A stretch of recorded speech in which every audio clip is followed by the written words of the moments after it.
for thou canst hear me the while. It is thou canst save amid despair. We slumber safely till the morrow, though we've been by man outcast, defiled. Oh, maiden, hear a maiden's sorrow. Oh, mother, hear a suppliant child. Ave Maria.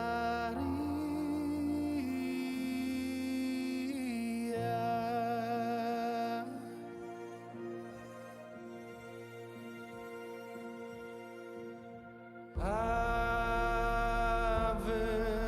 Maria.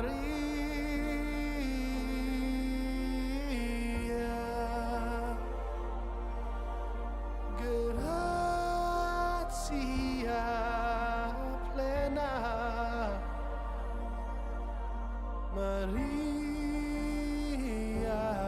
gratia plena, Maria, gratia plena. Ave, Ave Dominus, Dominus tecum. Murky caverns airs heavy shall breathe of balm if thou hast smiled. Oh, maiden, hear the maiden pleading. Oh, mother, hear a suppliant child. Ave Maria.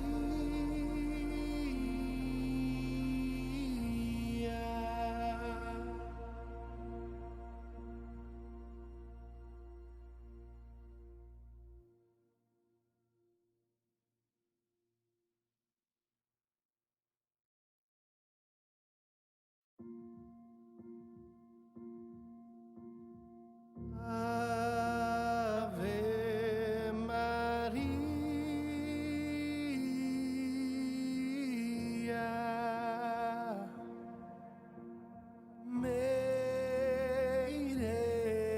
Maiden mild, oh, listen to a maiden's prayer,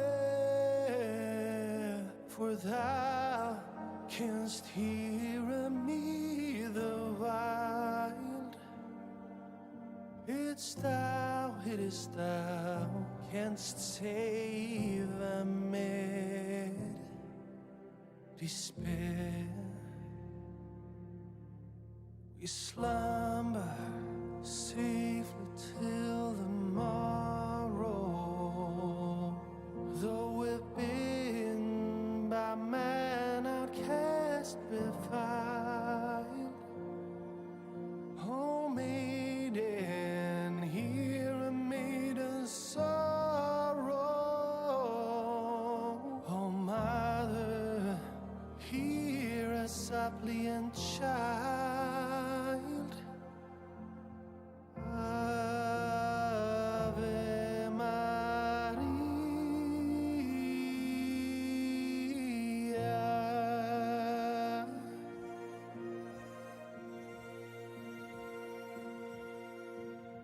Ave Maria. Let's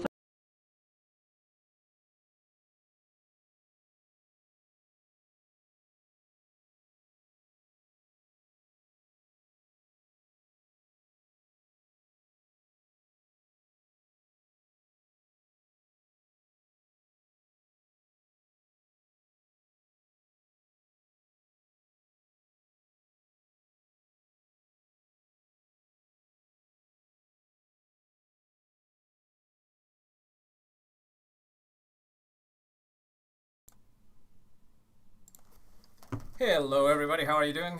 I hope that you are doing really, really well tonight. I'm sorry for the delay. I was trying to figure out a few more things about the streaming services, so as to create the best possible delivery of the presentations for you. I hope that you can forgive me for this extra 5 minutes. Also, I hope that wherever it is that you are doing moderately well. Regrettably, here where I live, the situation with the coronavirus has gotten a bit worse, and so as a result of that, the lockdowns and everything had gotten more strict. So hopefully, wherever it is that you are, things are are going well, and you and your family are staying safe and healthy as much as the circumstances allow. I'm super happy to see that some of you actually did manage to join today, because I think that this is a very interesting topic, and that is the one about the Satanic Panic. Now, most people, when they think about the Satanic Panic, they tend to remember only the fact that way back when, people used to have some very stupid ideas in regards to what was the actual role of Satanism on society, or what were the actual importance or reality, if you will, of Satanists in society. However, it is much more than that. The Satanic Panic as a social phenomenon in the 80s as well as the 90s had a very gigantic impact, not just on our cultural understanding of Satanism and anything that is related to Satanism, such as heavy metal music and things like that, but also, and perhaps most importantly, the Satanic Panic had very serious consequences on the lives of a lot of people who found themselves at the crosshairs, or in the crosshairs rather, of the justice system, who thought that they were guilty of committing terrible, terrible, terrible atrocities against children. So, today I want to talk to you about this Satanic Panic, as I said, and it is a very interesting place because we have religion, morality, and moral panics, and injustice, all of them coming together at the same time. And I think that the best way to understand just how bonkers the Satanic Panic actually was and what it actually meant for the people who were affected by it, I think the best thing that we can do is to actually look at a real book that was published in the late 80s in the United States, and which is called Don't Make Me Go Back, Mommy. Now, this is from a publishing house in the United States that creates books to kind of help parents have difficult conversations with their children. Things that many of us would find maybe a little bit weird or a little bit bizarre to have to talk to your children about, but people do find themselves in that situation. So, for example, if you live in the United States, you probably know that as a result of the prison system and the prison industrial complex, a lot of people are currently incarcerated. And so this company would make books about how to explain to your kids that one of their parents has been deprived of their freedom and is now incarcerated. You can see that also in the Muppets. The Muppets have done similar things, how to explain to your children the concept of AIDS, the concept of homosexuality, the concept of somebody going to prison, because whether we like it or not, sometimes the world is rather ugly, and we need to be able to explain to children in a language that they understand what it is that they are experiencing. In the case of the Satanic Panic, and in the case of this particular book, Don't Make Me Go Back, Mommy, if you see down here, what it says is a child's book about satanic ritual abuse. And that is because this book sought to explain to children what to do, or rather how to broach the subject of satanic ritual abuse to children.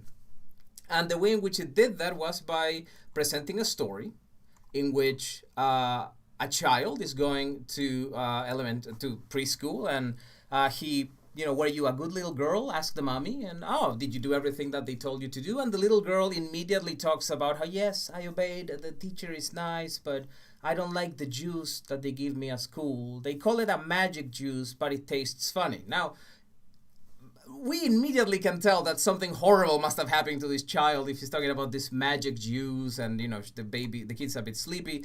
And as we keep going through the book, we can see that they go trick-or-treating, that these teachers look a little bit evil, until eventually we see that what these teachers are bringing these children from preschool to, these children are being brought to a full-on satanic ritual where they can sacrifice animals, kill little rabbits, kill little chickens, and sometimes be forced to have sex or pose naked and things like that. That was referred to in some cases as the naked movie star case, etc. Now, I will get to that in a minute. Now, of course, when you look at this picture, for example, here, the next one with the little girl saying, "I don't want the medicine in my bottom, and I don't want any more pictures of me in the movie star room. They hurt me, mommy. I am bad, really bad."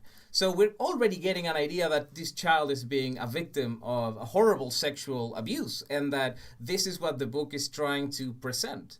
Now, you might be excused in thinking that this must be a joke, that there is no way that this is a real book. But I happen to own that book, and that book is very much made in earnest. This book was published, as I mentioned, about 30 years ago, and it includes at the end, for example, it includes this dear parent list of, to understand ritual abuse, you must think in opposites. So, for example, good is bad, wrong is right, etc. Children who have participated in rituals or have been told they are Satan's children may feel attacked when the abuser's behavior is condemned. Clearly state that the child was not responsible. So, this book was made in earnest so that you could talk to your children about the abuse that they could suffer at the hands of the adults working at whatever daycare center they happen to be attending. Now, you are probably thinking, well, wait a minute, how is it possible that they published a book about something that I've never heard of? Most of us have not heard about gigantic satanic ritual abuses of children in daycare centers. And the reason why we haven't heard of them is because they didn't happen, at least not in this gigantic satanic scale.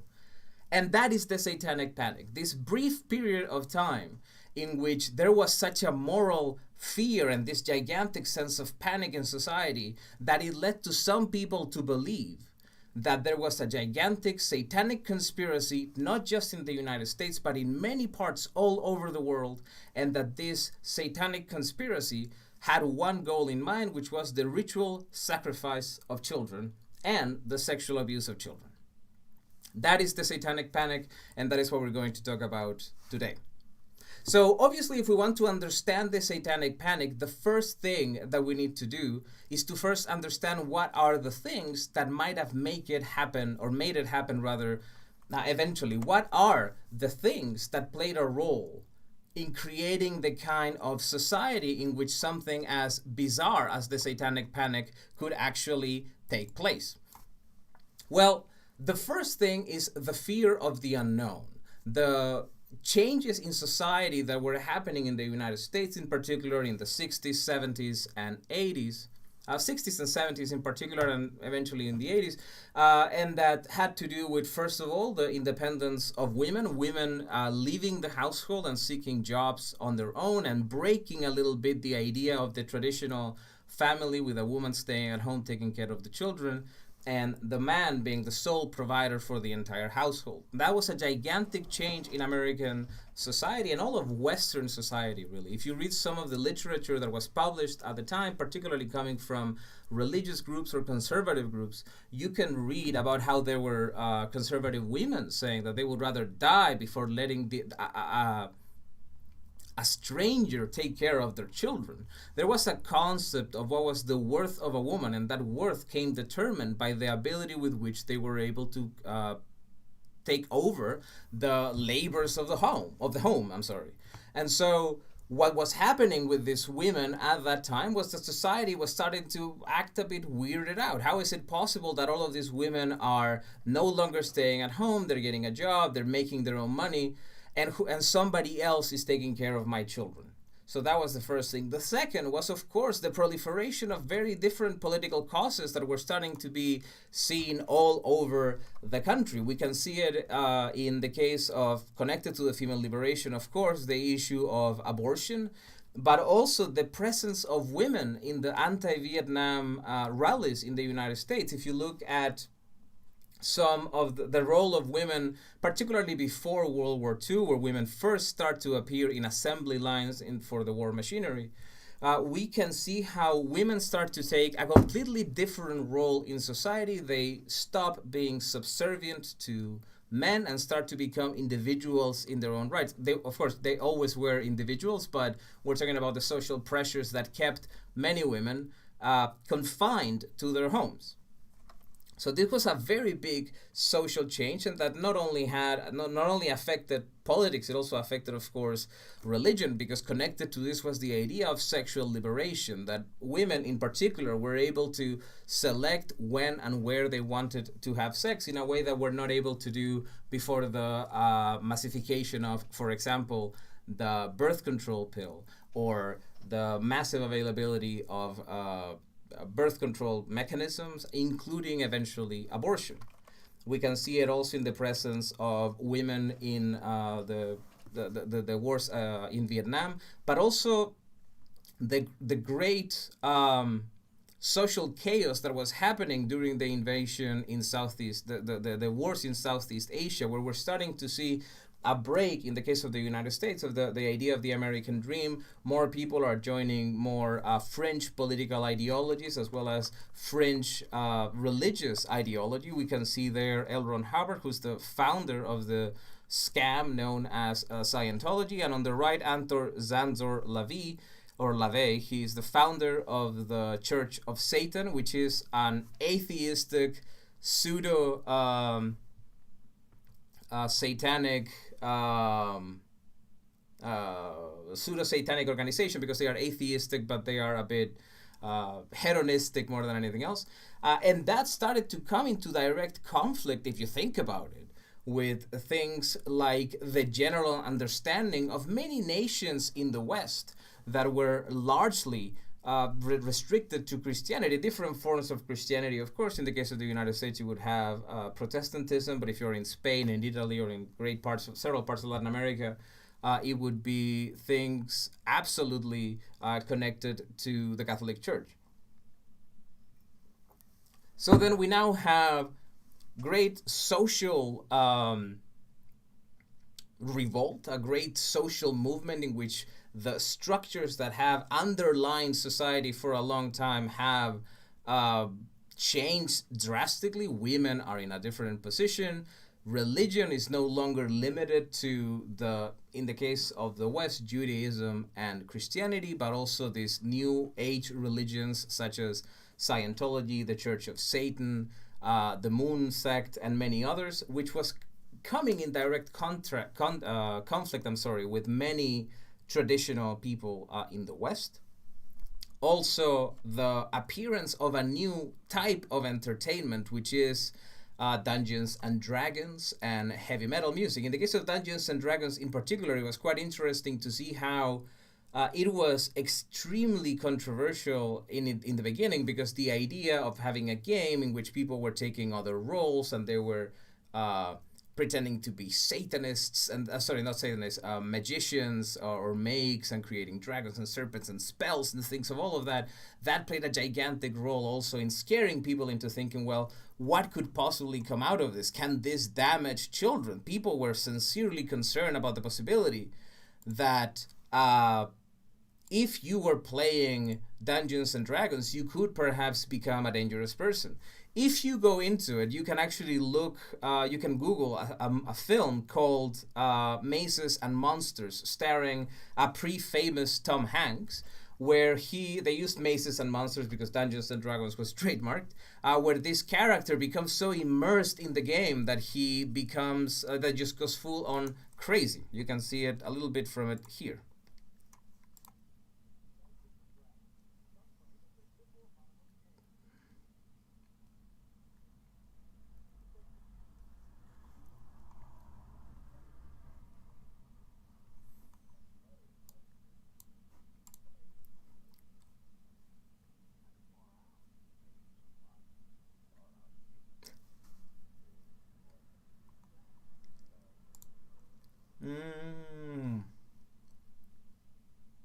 Yeah, sorry about that. We had a little problem with the audio there, so we're gonna Battles. play it again. Dungeons and Dragons. Some claim it's a simple, harmless game. What do you guys think happened? One of the players Robbie played with got carried away and killed him. Well, that's kind of far out. Mazes and Monsters is a far-out game. Swords, poison, spells, battles, maiming, killing. Hey, it's all imagination. Is it? Whoa. Is it just imagination? This was a real concern for people. Is it possible that if my kid is playing something like Dungeons and Dragons, they might get so immersed in the game that they are going to go ahead and become a full-on Satanist, become a worshipper of evil or practitioner of the dark of the dark arts? I know that it sounds really silly now, but at the time it wasn't. Of course, I wasn't alive in the 70s, but I remember in the 80s when video games first started to get massified and more explicit games started to become available. If you think about something like Mortal Kombat, for example, or even Street Fighter, there was a lot of fear about this new thing that was available. So just like people were afraid about blood on the screen because of Mortal Kombat 10 years ago or 15 years ago or 20 years before, whenever it is that Dungeons and Dragons came out, I do not recall the exact date, people were equally concerned about the possibility that if people started playing this game, they might start to actually become some practitioner of the dark arts. And the reason is because Christianity has changed a lot in regards to how people understand it in the way in which they practice it. Nowadays, you still have, of course, some fringe people who sincerely do believe in religious powers manifested in a physical form, so that if they think that I am a Satanist, for example, that I can conjure things through black magic and stuff like that. But it is a very fringe belief. I, for example, come from I'm an atheist now, but I come from a Catholic background, and I have never met a Catholic who sincerely believes in black magic. But years before, that wasn't so unheard of. The Catholic Church used to practice exorcisms quite frequently, and of course the Protestant Church and the Evangelical Church in the United States, more so before than now, did believe in the possibility of the dark arts being a risk for people, a gigantic danger for people. Sorry, here we go. Something carried away. There we go. And so we have, as we saw, the different elements that are playing a role in creating the kind of situation in which people can start believing or thinking this absolute insanity of Satan and Satanism representing this gigantic danger to people. Now, while all of this is happening, there is something else that I forgot to mention, and that is perhaps the most important issue. So I will go back. Actually, I won't go back, so let's just leave it like that. And which is actually the most important issue that has to do with the beginnings of the Satanic Panic, and which is one of the most important things, I would argue, that have happened in regards to women and children in the last few years, which is that people started to understand and believe in the existence of such thing as spousal abuse, and started to believe also in spousal rape or in childhood sexual assault. Nowadays, the idea that a man can sexually assault his wife, at least in the West, is fully accepted. It is unlikely that somebody would say, oh, no, I'm married to her, therefore I have the right to do whatever it is that I want with her because she is my wife. But that is a more or less recent development. For the entire history of humanity, it is definitely a very recent development, but for the 20th century, it's a fairly recent development.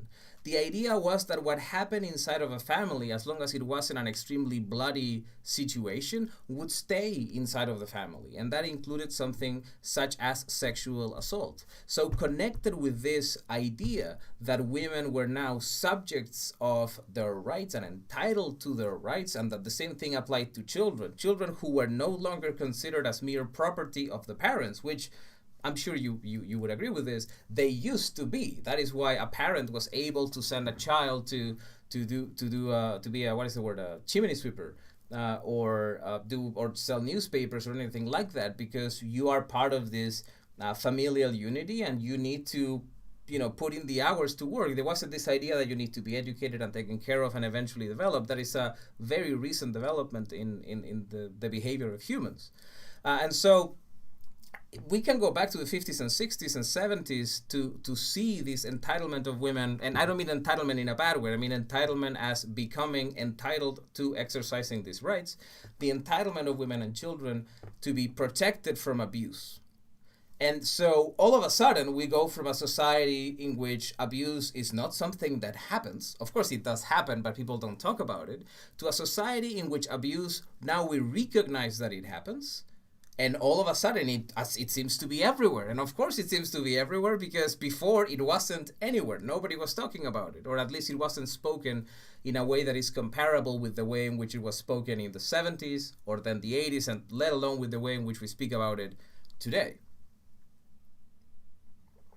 And so we have a very difficult question. The difficult question is, what is going on in society that is causing this problem? What is happening that there are children that are being abused, that we are little by little hearing about incest, that we are hearing about women who are sexually assaulted? We're starting to hear about the existence of the psychopath and the serial killer, these extremely evil people that are marching around and committing atrocious crimes and killing and hurting people in very, very, very horrible ways. What can explain this? And I say here in the title is an easy answer to a complex question, because obviously the question is extremely complex. There are a plethora of factors that result in a society being shaped in any specific way. In the case of sexual assault, however, there was a very thorough survey conducted in the United States, and which showed that one of the most important indicators of abuse within the family was poverty. So that if you wanted to reduce the existence of abuse, you should address the social issues that lead people to be in the kind of psychological and physical place in which abuse is more likely to occur. This is not to say, and this is an important clarification, this is not to say that being poor means that you are going to be an abuser. Quite the contrary. If you are poor, you are first and foremost a non-abusive person. It is exceptional that you are abusive. It's just that when you look at the entire population, that is one of the things that are more... So among those who are abusers, poverty is higher than amongst who are not. And the reason for it is very understandable, particularly when it comes to domestic abuse, not sexual, but merely physical abuse. One of the most common sources of problems for couples tend to be financial arguments. Now imagine that when the financial argument is not merely about whether or not you can afford a nice car, or maybe you cannot afford to upgrade a house, but rather whether you cannot afford rent, whether you cannot afford food. And that creates a much more stressful situation in which that type of abuse can occur. As for the sexual aspect of it, I honestly do not have enough understanding of the data to be able to explain why that correlation might lead to this cause and it's not a cause and effect, but why there is that correlation between the two. But if anybody's interested, I am more than happy to provide the references at the end, and they can look it up for themselves, of course, if they want to do that. But what is the problem? The problem is that we're saying, abuse will always happen. There will always be bad people, and there will always be people who will commit atrocities against children and women, other men, and the elderly, and animals, etc.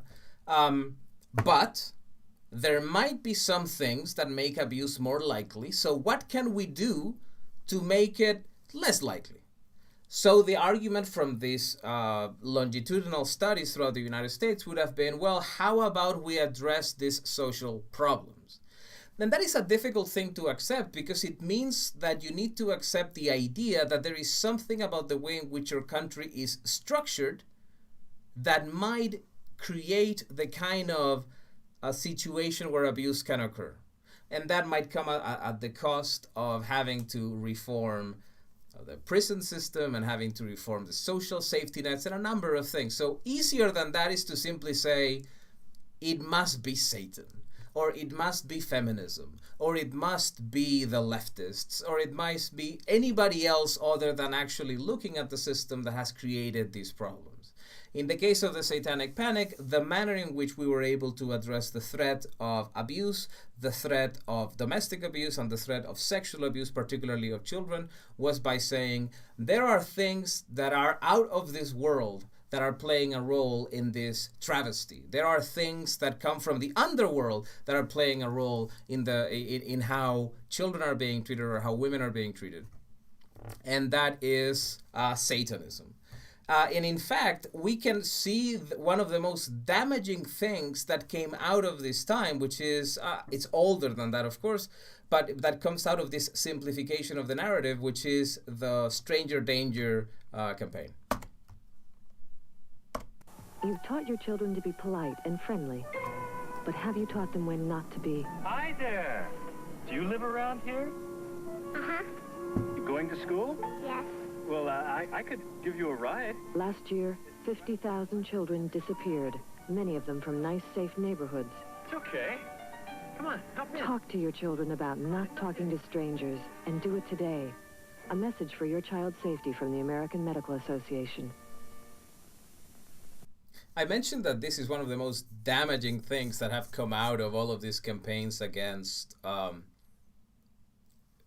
abuse or campaigns against kidnapping of children.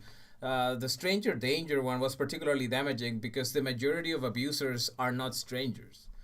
It taught a generation of children to fear the people they don't know. And it taught a generation of parents to teach their children that they have to fear the people that they don't know. But they don't need to fear the priest that they know. They don't need to fear the uncle that they know. They don't need to fear all of those other people who are much more likely to actually commit abuse against somebody. Sexual abuse, both in children as well as adults, is much more likely to come from people who actually do know the victim, more so than it is from coming from a stranger in a van offering you candy, or from a rapist hiding in an alley somewhere pushing you into the alley and sexually assaulting you. That is much less likely to occur. And so once again, we look at this situation where we have a problem that we know happens in families, as it is the intrafamilial sexual abuse. We have the intrafamilial physical abuse. And instead of focusing on the social dynamics that lead families to abuse, we focus on the idea that abuse must be coming from outside, that there is something outside of us that is responsible for these problems. That actually also led to a very unlikely alliance that happened during this era. And that is connected still with these complex changes that were affecting society at the time. Give me a second. I think something... Yes, I made a little mistake here with the presentation. Yeah, I just need to fix it because it moved to the wrong screen, which tends to happen a few times.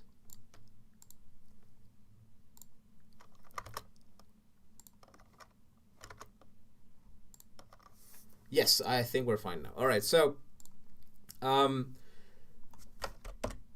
of the unlikely alliances that happened here was an alliance between feminists and fundamentalists. Because on the one hand, as we mentioned before, there was this breakdown of the family. And this existence of sexual assault, this new frequency in which sexual assault was occurring, was blamed on the breakdown of the family, and it was sometimes blamed in really, really, really bizarre ways. I have this phrase, and it's from Debbie Nathan's book, which I'm going to mention at the end in case you're interested in it. And in one help program for victims of incest, part of the repair work involved getting the mother to apologize to her daughter, saying, "You are not to blame. Daddy and I did not have a good marriage. That is why Daddy turned to you." The sexual abuse dynamic inside of families was being blamed on this big change in society in which women were now outside of the home. And so men were supposed to be somehow compensating for the absence of women by turning to their children.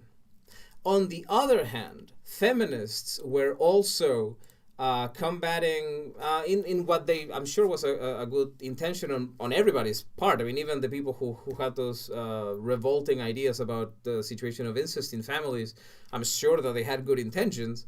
In the case of feminists, something similar happened. They thought that pornography was causing sexual assault to happen. They thought that there was a cause and effect relation between pornography and physical assault or physical abuse.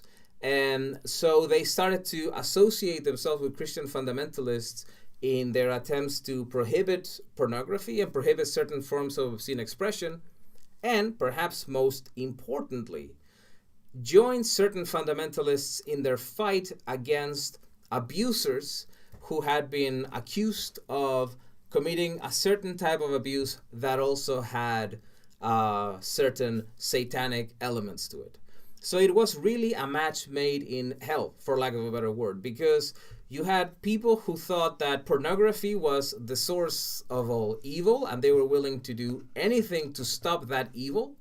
And on the other, you had fundamentalists who believe that Satan is the source of all evil, and that Satan has led society astray, and Satanism and the secularism have destroyed families. Now women are out and about, not taking care of the children are being taken care of by strangers, and that has created the kind of situation where abuse happens, and they are willing to do anything it takes to stop that abuse. So on the one hand, fundamentalist feminists, like Steiner, if I'm not mistaken, saying there are real victims here and we need to protect them, and on the other, fundamentalists saying there are real victims here, we want to protect them, without actually looking at the type of victims that were there, without actually looking at the thing that was actually happening, and giving way to one of the most bizarre witch hunts in history, or witch hunt campaign in history, at least in modern history, and the repercussions of which continue to be felt to this very day. Let's look at Satan's children.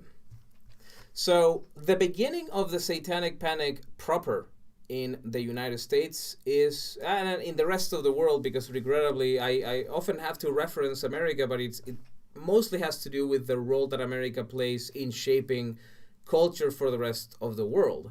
I mentioned that because even growing up in South America, a lot of the panics that we would have were largely shaped by the kind of things that were playing a lot in the New York Times and things like that, and which eventually our own wire services would pick up, and then that becomes a big news in my country.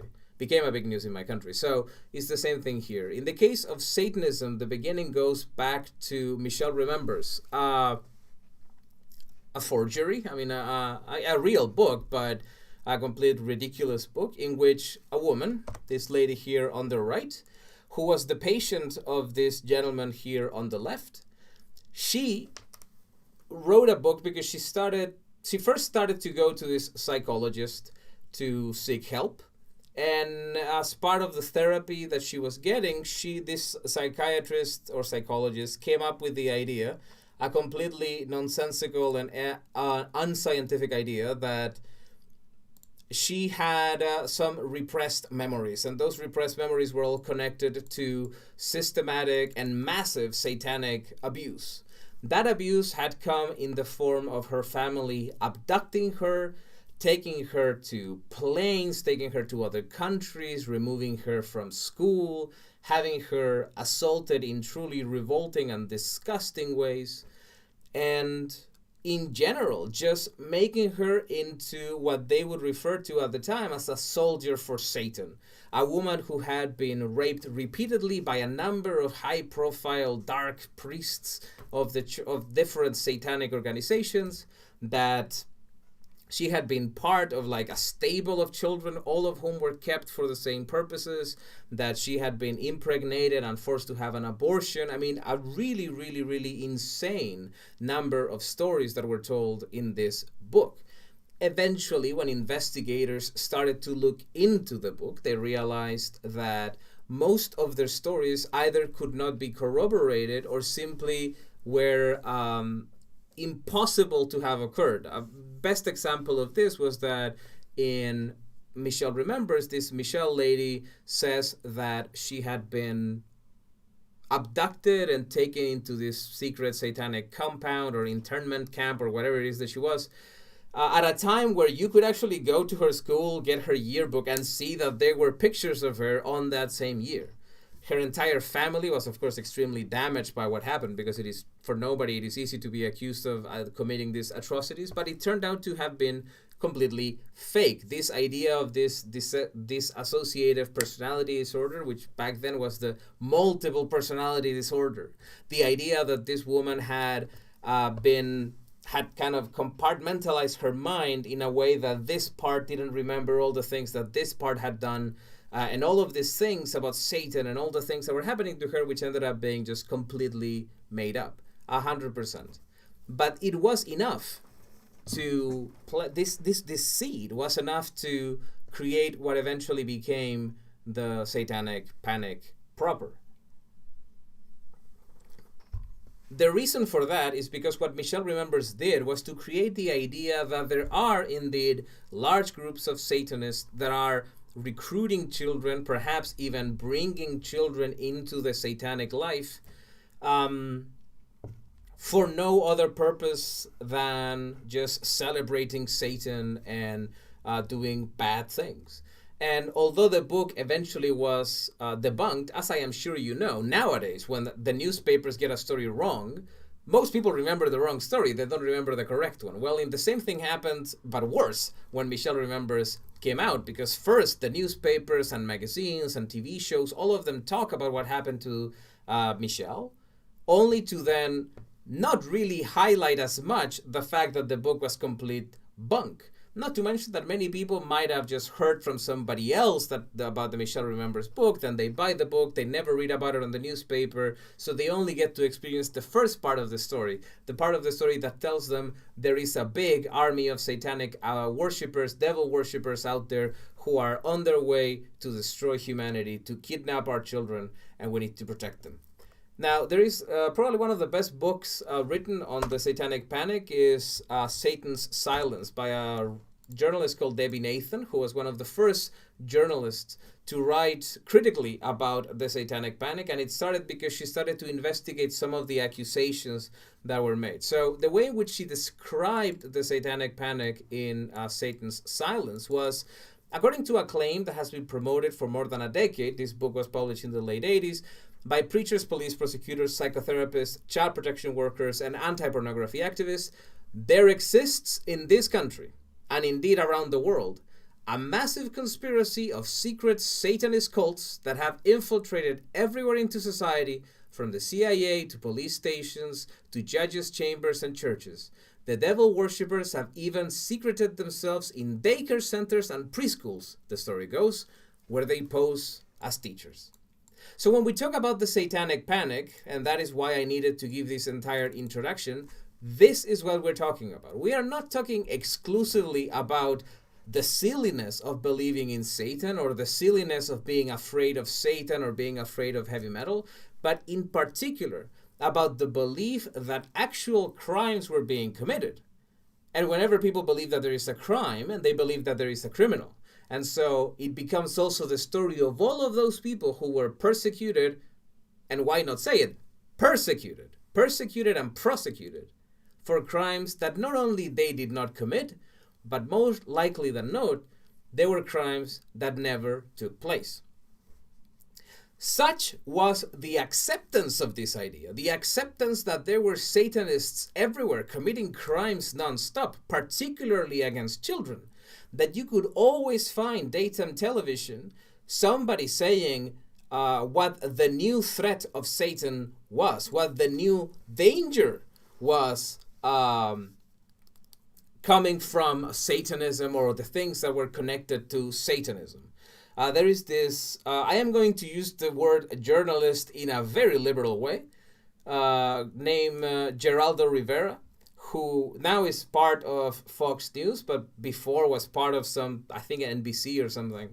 And he had a 2-hour special, which you can find on YouTube, called Exposing Satan's Underground, which includes interviews with Ozzy Osbourne, of all people. It's hilarious. You should really look it up. And in this special, he goes through all of the things that can indicate the danger of Satan to your family. Let's take a look. Because it's teenagers who are most likely to fall under the spell of this Sorry, we're having a little audio problem here. Let me just fix it and we'll play it again. jumble of dark. Because it's teenagers who are most likely to fall under the spell of this jumble of dark, violent emotions called Satanism, and in some cases, to be driven into committing terrible deeds.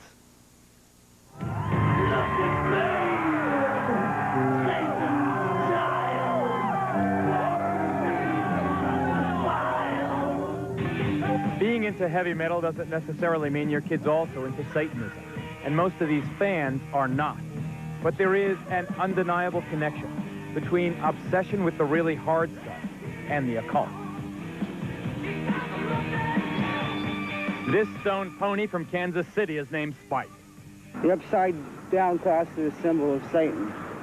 Ozzy is a rock and roll singer, and most acid rock is involved with Satanism. Let him who hath understanding reckon the number of the beast. A heavy metal freak from Louisiana, Joe got himself into self-mutilation in Satan's name. We'd cut our arms and let the blood drip into a cup, and we'd pass it around and drink from the cup, from each other's blood. Kim from Colorado also practiced the gruesome ritual. Violence with blood, we like to see blood, and we used to eat blood and stuff like that. Drinking blood as entertainment is apparently a staple in the acts of heavy metalists like Wasp. My life became centered not only around the marijuana I was smoking and the booze I was drinking, but it became centered around Satan. Although Satanism is more obvious in the lyrics of groups like Megadeth, Slayer, Venom, and Iron Maiden, in St. Petersburg, Florida recently, satanic symbols filled the air at this concert by Danish-born King Diamond. How much can you influence kids? I think people are too clever to be influenced by watching a band or listening to an album to go out and do the same, because if they were that easy to influence, watching the news, you get the real thing, and everybody knows that, right into your living room. Personally, I am a Satanist, a practicing Satanist, but we never tried to preach that religion to anybody. Bull. An avowed Satanist, Diamond's protest that he's not preaching is belied by lyrics laced with references to death, grave, and evil. Of course, to some, it's just rock and roll rebellion. Satan has nothing to do with this kind of a concert. It's just an outlet to have a good time. Parents think, oh, Satanism, their kids. It's killing their kids. It's not killing their kids. The parents are screwing up in the beginning. We're the next generation. And you like it!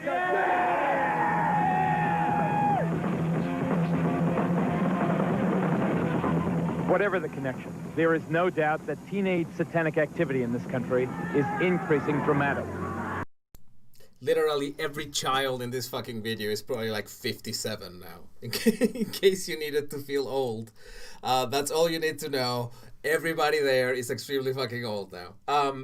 First thing, that Spike dude, the first one there, I'm fairly certain that gentleman was a meth addict because of the way he spoke. Like, he seemed to be high on something. So it's really, I think, really shameful when you see that the television programs will pick somebody who has clear mental disabilities or who is perhaps under the influence of something and just put him on television to either make a fool of himself or to make a point that that person does not fully comprehend. Now, the first element there, and you can see it in the way in which they describe the Satanic Ban. So first of all, King Diamond was, is, to the best of my knowledge, still a Satanist, but a Satanist in that silly little Church of Satan American religion, which is really they're atheists who think that they say you are your own god, and it was kind of an artsy fartsy shit that Antor LaVey came up in the 70s,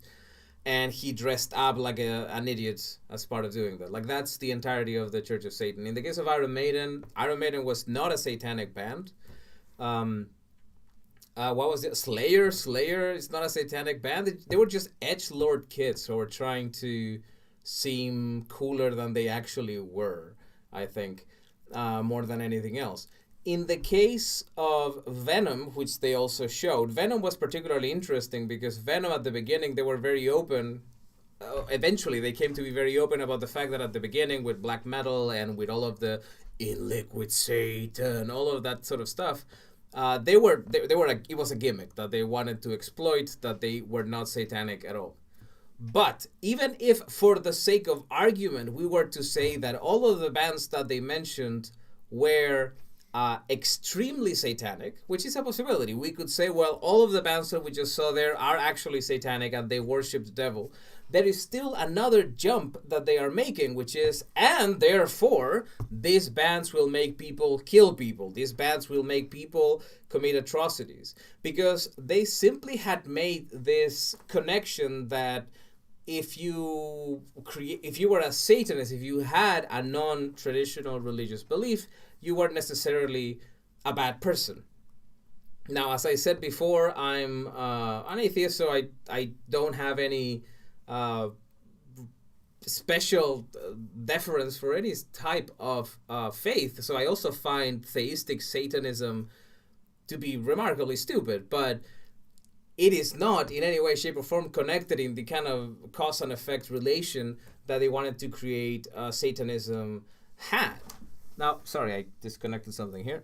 Give me just 1 second. There we go.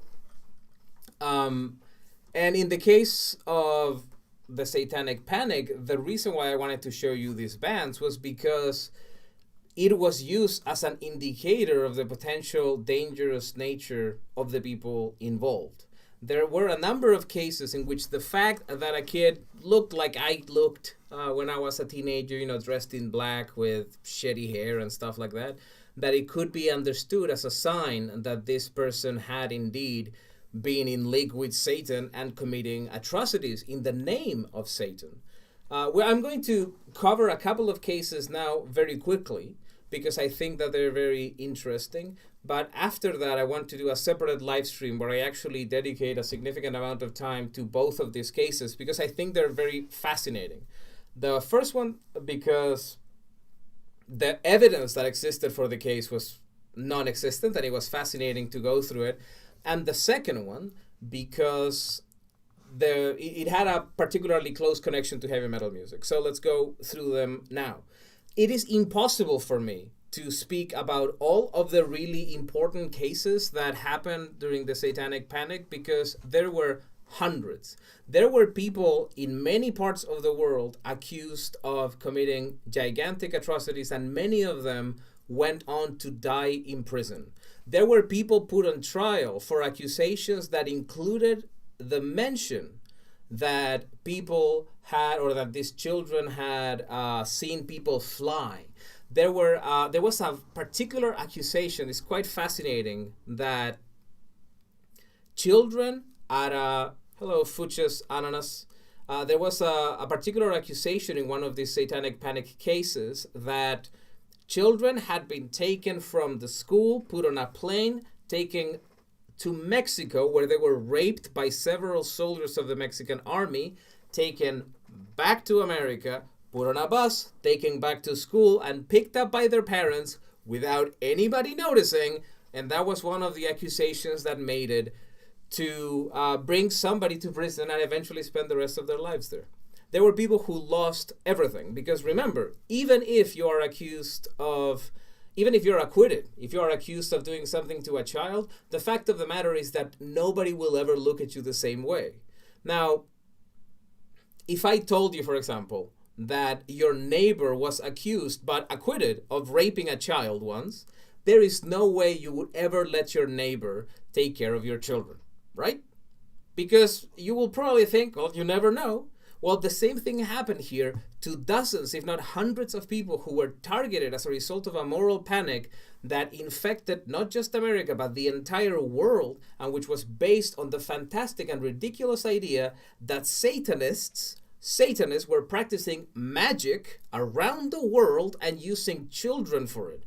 Because remember, it wasn't satanic ritual abuse, wasn't an accusation based on the idea of there are a bunch of degenerates grabbing these children to rape them, as it is the case of the Catholic Church, which is a Christian organization specialized in shielding rapists from justice. Not like the Catholic Church priests who raped those children, who did it just because they wanted to rape them. Here the accusation was that the Satanists were raping children for magic, for Satan. It was an insane accusation that, however, led to all of these people to suffer tremendously for a really long period of time, and some of them to suffer until the day they died. There are people today in prison for accusations that came from the Satanic Panic, accusations for which there is no evidence that can be believed through any normal standard of proof. So that is why the Satanic Panic continues to be important today, and the cases that we're going to look at now are going to show us this, because we need to always remember that humans are fallible, that people make mistakes, so that whenever you hear that somebody has been accused of something, you first need to look at the evidence. The argument of believe all victims, which was the argument that was used, for example, during the Satanic Panic, the mantra was believe the children, we believe the children, what kind of monster doesn't believe the children, is not a good mantra to have. You shouldn't believe the victims, you shouldn't believe the defendants, you should believe the evidence. That is the most important thing. I am so sorry, something got in my eyes when I moved my hands too much. You need to believe the evidence. That is what should always lead your conclusions when it comes to somebody's responsibility. If people had actually done that during the Satanic Panic, the tremendous horror that came not only to the accused, but also to the children who were forced to go through this extremely traumatic process would have been avoided. And the reason for that was because, remember, we were talking about how these social changes had led people to look at sexual assault in a different way and try to find scapegoats for it. And one of the scapegoats was, well, these mental disorders such as dissociative personality disorder or multiple personalities that children were being made to forget. And most importantly, the idea that children could never lie. At some point in the 70s, psychological idea came up, which is not accepted in modern psychiatric sciences anymore, that children cannot lie. So that if a child says that something happened to them, then that child is telling the truth necessarily. So that a child would never say that somebody sexually assaulted them unless that was true. And of course, there are certain cases where you can look at all of the context in which that evidence is gathered and say, yes, that is very likely true. But in the case of the Satanic Panic, it was done very differently. And the best illustration for that is the McMartin trial. One of the longest trials in the history of the United States, perhaps the longest, and definitely one of the most expensive one. I think it was the most expensive one until the O.J. Simpson trial in the 90s. Basically, the McMartin trial was, in very broad strokes, the following. The McMartin family owned a little preschool in Florida. I'm like 90% sure it was Florida. They owned this preschool. It was a family operation. So it was grandma, mom, and two children. Peggy Bucky was the mother. I forgot the name of the grandma. Ray Bucky was the son. Peggy Jr. was the daughter, and there was a non-family member who also worked there. At some point, a lady who was a chronic alcoholic who had severe schizophrenia made a very serious sexual assault accusation against people in the preschool. Now, this lady had a history of making crazy sexual assault accusations that targeted their child against countless people. So she had made it against social workers, she had made it against her ex-husband, really in a way that makes you suspicious as to how can this child be so unlucky? And this was a common thing in many Satanic Panic accusations. It was actually very sad because the prosecutor's office, what they would do would be to take a first accusation from somebody who was clearly mentally ill so that their reliability should have been lowered. And then they would use those accusations to go to other parents and say, hey, they told us this, what do you think? And then by the time they go to trial, they don't bring the crazy one who started it all, they bring everybody else. In the case of the McMartin trial, that is exactly what happened. I regrettably do not remember the name of the first, the mother of the first accuser. But after she presented this information to the authorities, the police had the dumbest idea that you could possibly have when it comes to interviewing possible victims of a crime, particularly children, which is, and I cannot believe that this is what they did because it's so incredibly crazy. When I say the police, I mean the prosecutor's office, right? The police does not do this, but the prosecutor's office sends this letter to the parents who have their children at the McMartin school that says in broad strokes, we have received accusations that Ray Bucky, this son, had raped or sexually assaulted some children, yada, yada, yada. Ask your children about it.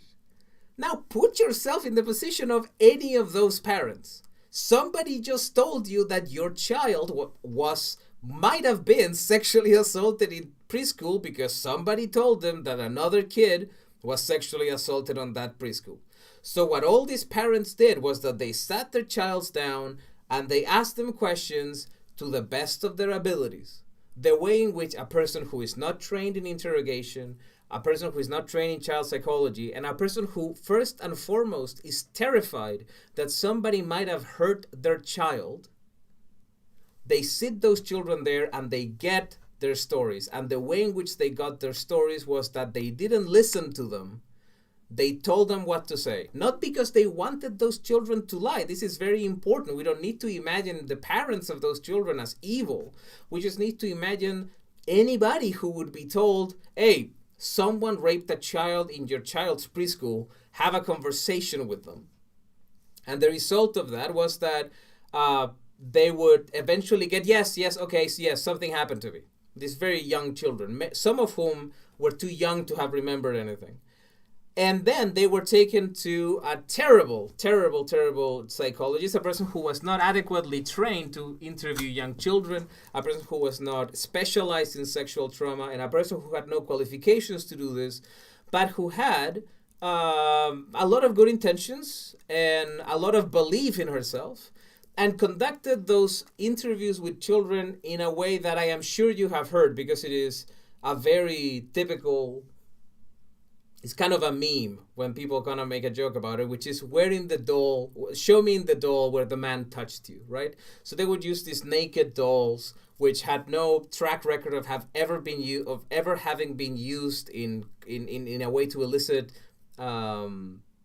statements from children, from victims, and they would show them the dolls and get them to tell them where they were touched. Right now, of course, it would be different if I present... Now, let me start back because it has to do with the way in which you would elicit a confession from somebody. So let's say that I give you, show me in the doll where the man touched you. Now that starts by assuming something in that question, which is that you were indeed touched. Now, as an adult, it is very easy to be influenced by somebody who knows how to interrogate somebody, right? That is why you can still elicit false confessions from intelligent adults in police custody. And we will see a case in which that happened. But with children, it's of course even worse, because a child is scared, he seeks to please figures of authority. And what happened during this interrogation of children to know if they were actually victims of sexual assault was that the interviewer pushed them and pushed them and pushed them until they were able to elicit their statement. There are videos of the children speaking. I am not comfortable showing videos of children speaking about that because I think it's exploitative. But there was a film version of the film, of the story of the case, starring, of all people, James Woods. And we can see a segment in which they, because I did read the transcript, it's quite close to the way in which the interviews actually were conducted. So this that we're going to see now would be during the criminal trial of the McMartin family. This psychologist who interviewed the children with these dolls is being questioned by the lawyer of the McMartins about the way in which she conducted the interviews, right? So that is what we're going to see now. And who is this? Miss Peggy.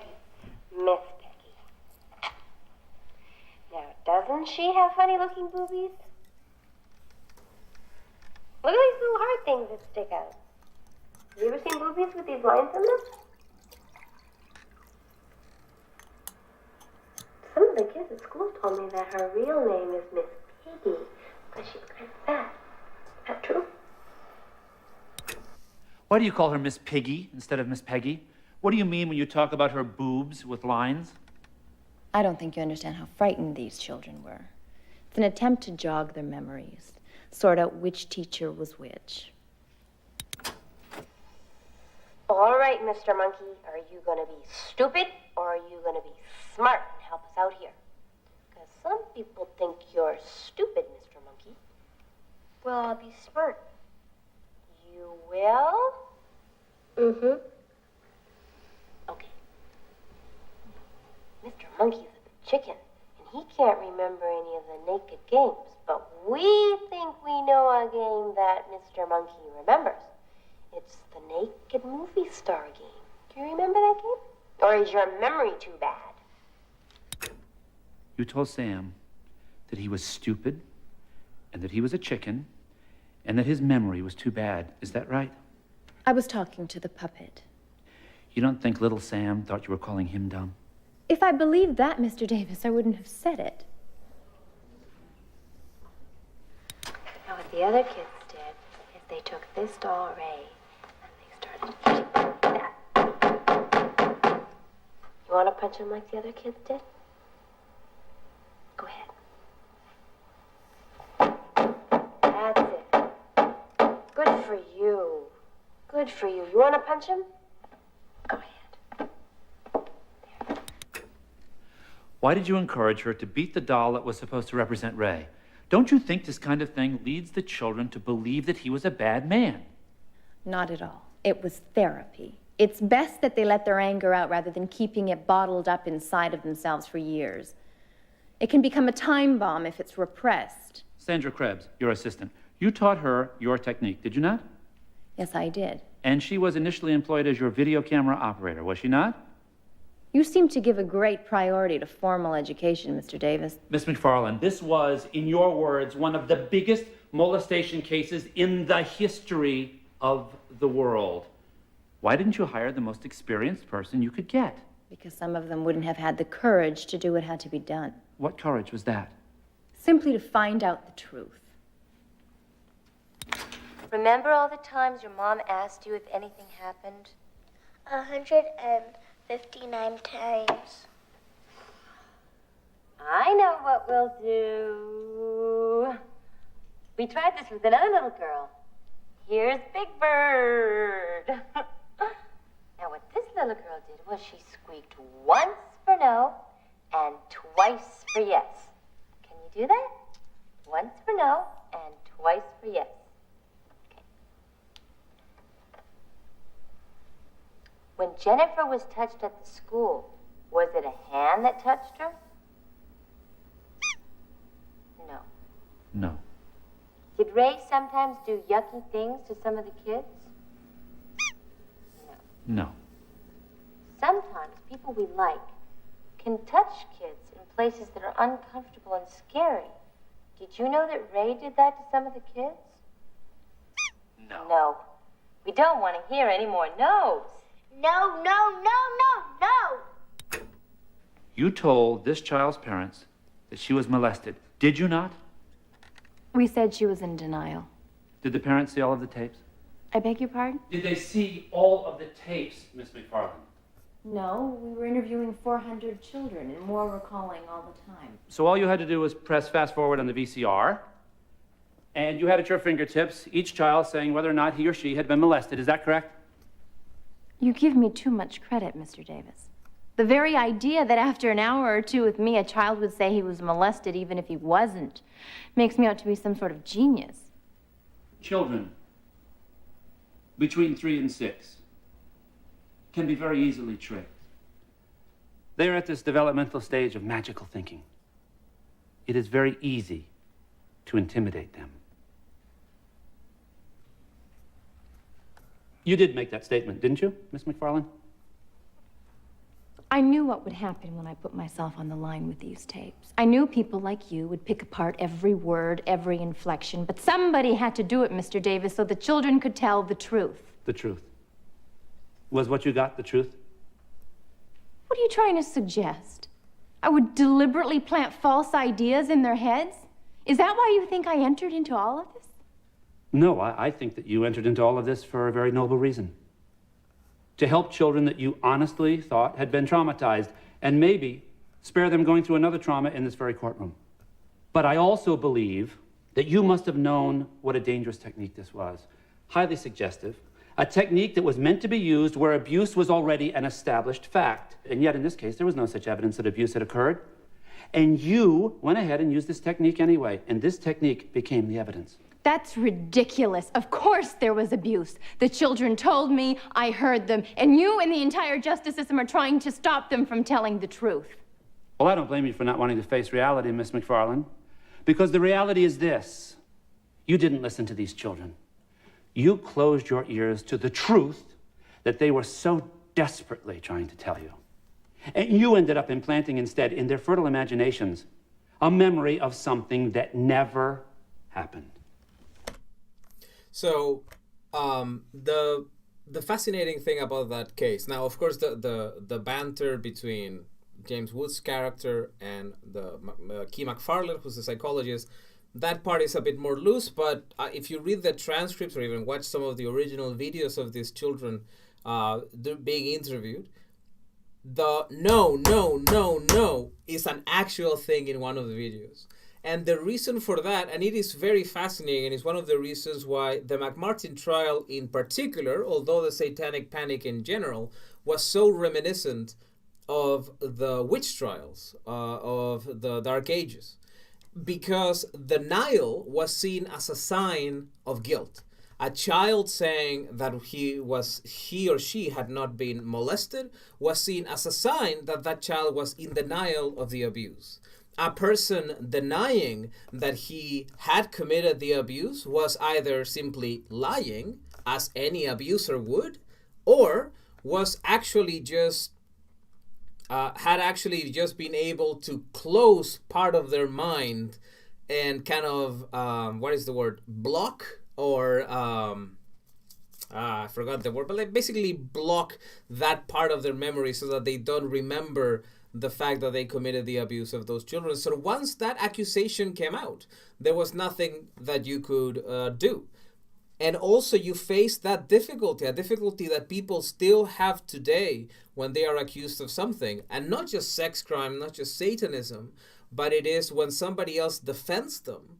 People try to say, well, why would you defend somebody if they are accused of X? And remember, always the important thing has to be, what does the evidence tell us?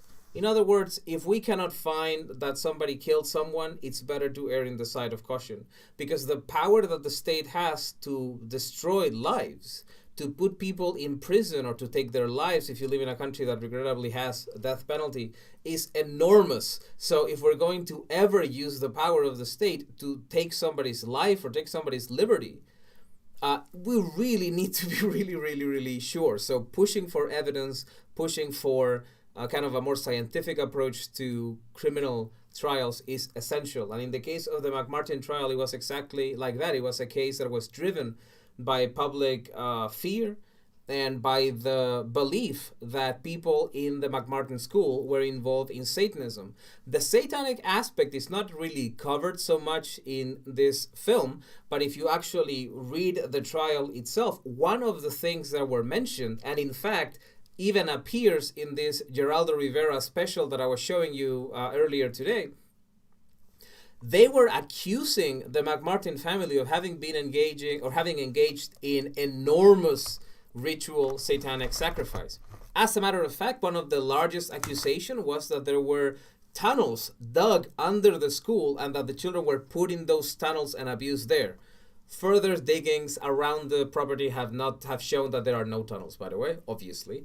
Also, other accusations involved that they were taken to some church, the Church of the Holy Cross. It's a made-up church. that they would go to this church, that they would sacrifice rabbits, and that they would routinely sexually assaulted. The truly fascinating thing about the sexual assault accusations of the McMartin trial was that most of those accusations were impossible to have occurred. And I say impossible because many of them, I will not go into details because that would be quite crass, at least today. Some of the accusations voiced by the children would suggest that they would have had the kind of internal damage that would not have been possible to just hide at the end of the school day. The accusations that children were sometimes... There was a child that accused of having had acid poured in their eyes, needles stuck on them, penetrated with hot poking iron. I mean, the kind of thing that would have left damage enormous. It would have been impossible to hide it, but that absolute lack of physical evidence was discarded. One of the elements that was used to push for the idea of the Satanic Panic leading to one of the things that are fascinating about the McMartin trial in specific, although we could I would like to go into details if I ever do a longer stream about the McMartin trial in specific, had to do with an examination of the children and their anuses. It has to do with a wink reflex, which suggests that a child's, let's say, anus or any anus is a completely closed thing, right? Like that. And that the wink test would be that if you would grab a cotton swab and do this, the anus would open up a little bit.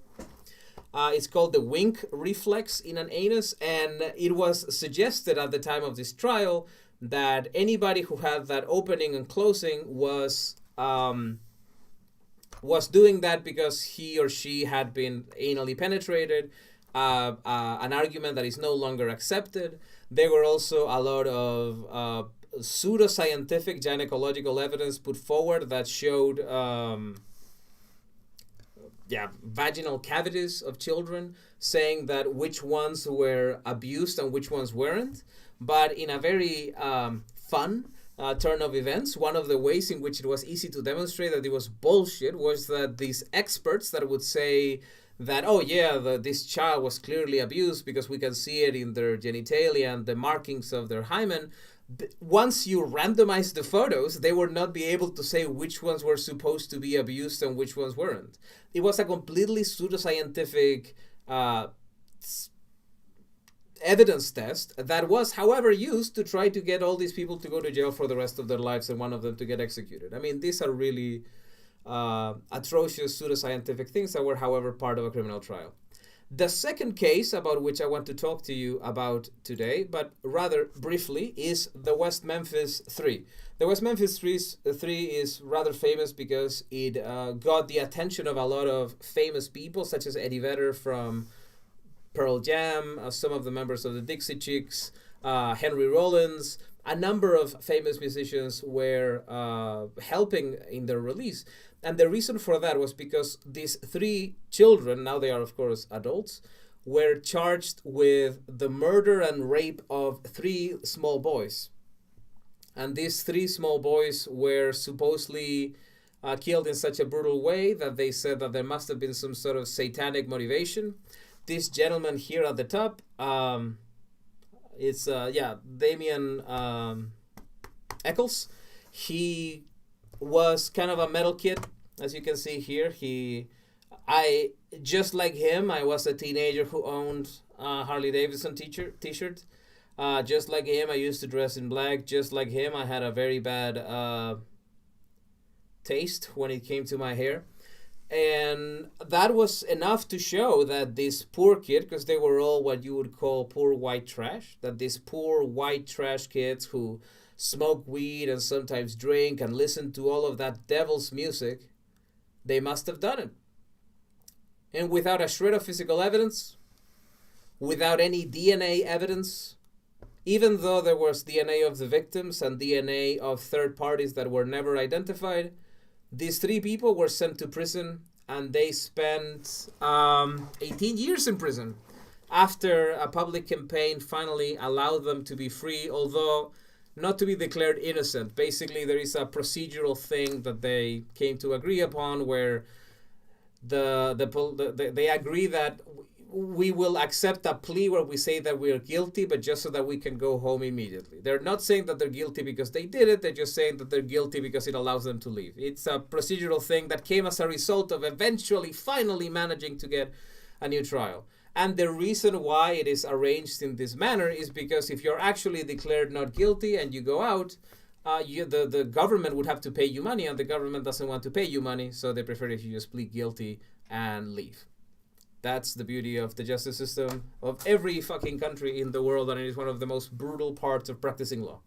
To see how much injustice can happen simply because people want to save face and not lose the investment that they already have on a given case. Without a doubt, the McMartin trial had that situation, but also this case of the West Memphis 3, because it also was a case that brought so much media attention, even had an HBO documentary, a 3-part HBO documentary about it, as well as a movie, a documentary movie called West of Memphis. Really fantastic films, both of them, that all of that attention made it very unlikely for the state to go, hey guys, sorry, we kind of fucked up, we should have let these people go in the beginning. So that was the West Memphis 3, and it is, as I mentioned, a truly shameful situation that after 18 years kind of restored a certain amount of justice to an otherwise travesty of justice. And before I leave, and before we stop today, because as I mentioned, the West Memphis 3 is a case that deserves its own space. It's quite long, and the McMartin trial is also quite extensive. If there is interest, I will be happy to talk about it because I find the topic to be really fascinating.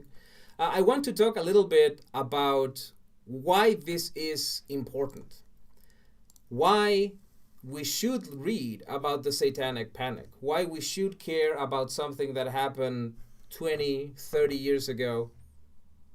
30 years ago. More, 40 years ago. Jesus Christ, I'm very old. Why we should care about something that happened so long ago, even though it's not happening anymore. In other words, why should we look at the Satanic Panic today as if it mattered? Well, in my opinion, it matters for 2 reasons.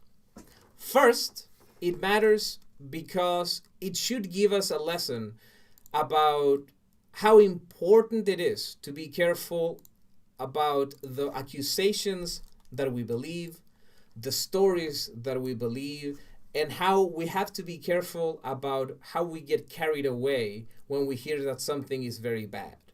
That is very useful now in the time of fake news. Fake news that, despite what you might hear, come from the left and the right. People who deliberately, they might not fake everything completely, but they frame the news in a way that is very dishonest.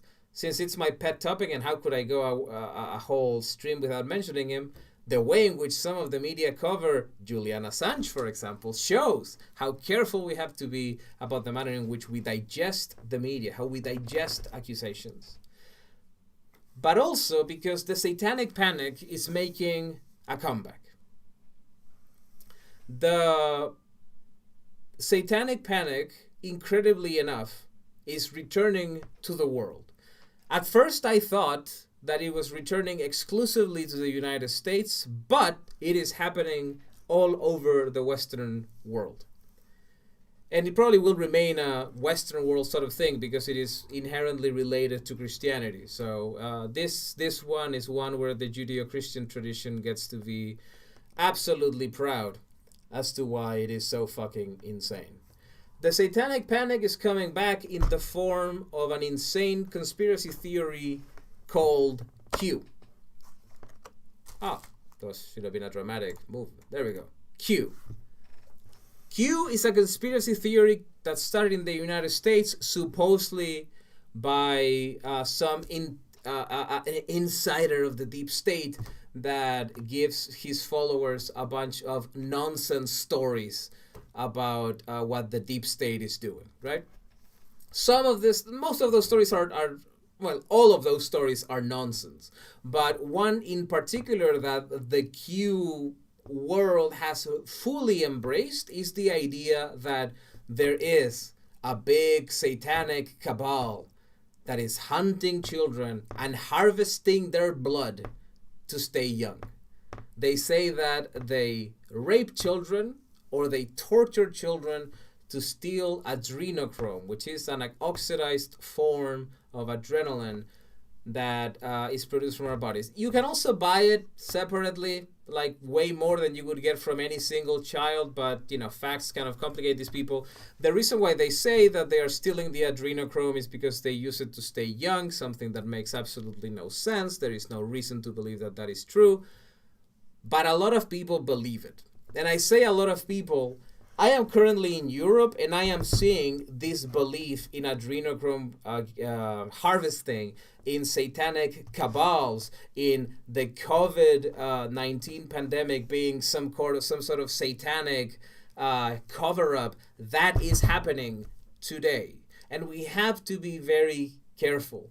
Q is actually a perfect test to see how much we have learned as a society since the 1980s Satanic Panic. And certainly we have learned a lot in the sense that we have this insanity has not been caught on by the mainstream media. And like the Satanic Panic was caught by the covered by the mainstream media, covering this insanity all the time. In the case of Q, thankfully, the media has treated it as the idiotic, false conspiracy that it is.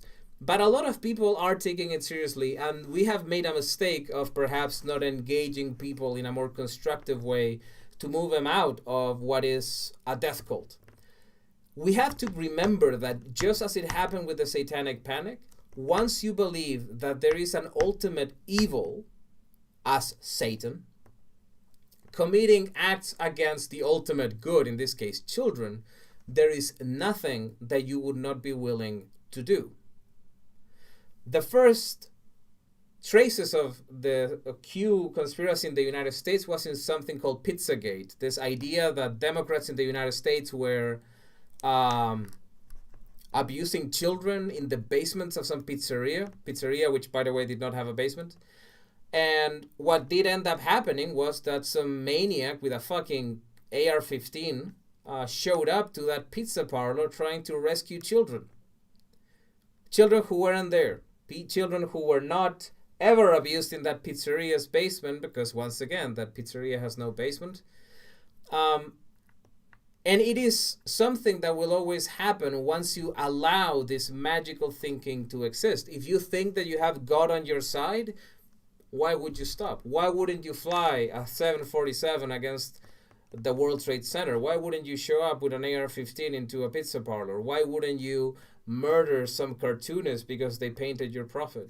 Move away from irrationality, move away from magical thinking. Even if you're a religious person, which is absolutely defensible, it's absolutely acceptable to have your own religion, your own faith, let evidence lead you in this physical world.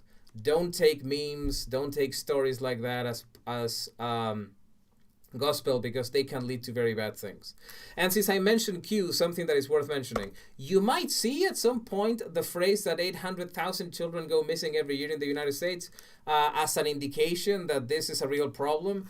It's not true, right? So the majority of those children are disappear in custody battles, meaning that a parent in a custody battle with the other takes the children without permission, and the other parent notifies the police.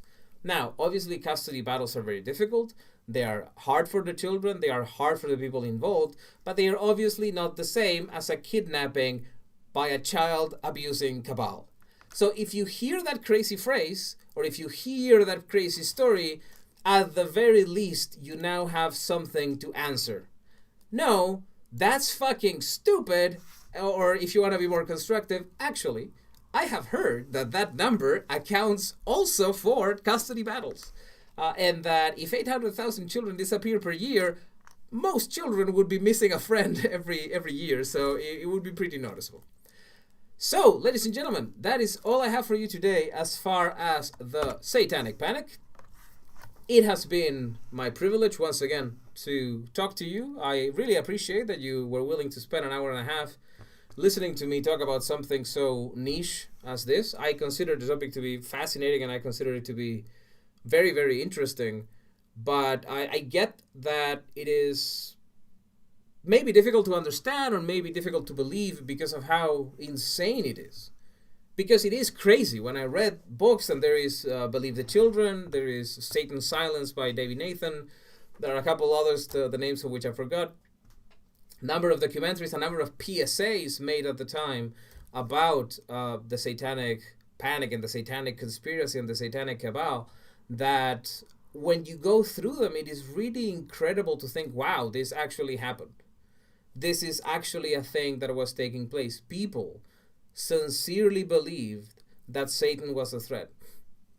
There is a fascinating case in Canada, for example, where they believed, also in a daycare, that there had been a lot of sexual abuse of children there, and that the abuse was connected to what they referred to as the Brotherhood of the Ram. Ram, as in, this sheep. And that this was a massive satanic army that was going to descend upon this Canadian town in the middle of bumfuck nowhere. And they were going to murder everyone, or at least take over the town. And there was a standoff, half of a standoff, because the police were ready, armed to the teeth, to combat the Brotherhood of the Ram, who never showed up. It is a truly insane story. And as everything connected to the Satanic Panic really is, it is just a crazy story that hopefully will teach all of us a little bit about how to avoid falling for the same kind of ways we can approach horrible accusations. Once again, I really appreciate that you have taken the time to speak with me today. If you have any ideas about what else you would like to talk about, I'm always happy to look into other topics or to look into the things that I already find interesting. I know that a lot of people ask for donations on streams, but I am very fortunate in that I have a job right now, and I am able to kind of afford the stuff that is necessary for running the stream. So if you like what I did today, if you found it interesting, and you can perhaps donate to your local food kitchen, soup kitchen, or any kind of organization that is helping people deal with the enormous financial difficulties that have come as a result of the coronavirus, I would really appreciate that. For now, next year, I am certain that I will start saying, hey, let's donate money, let's try to do something better. But for now, if you can help people in need, I think that's the best thing that you can do. I'll see you very soon. Thank you so much for your attention. Have a wonderful and very blessed Sunday. And see you soon. Stay metal.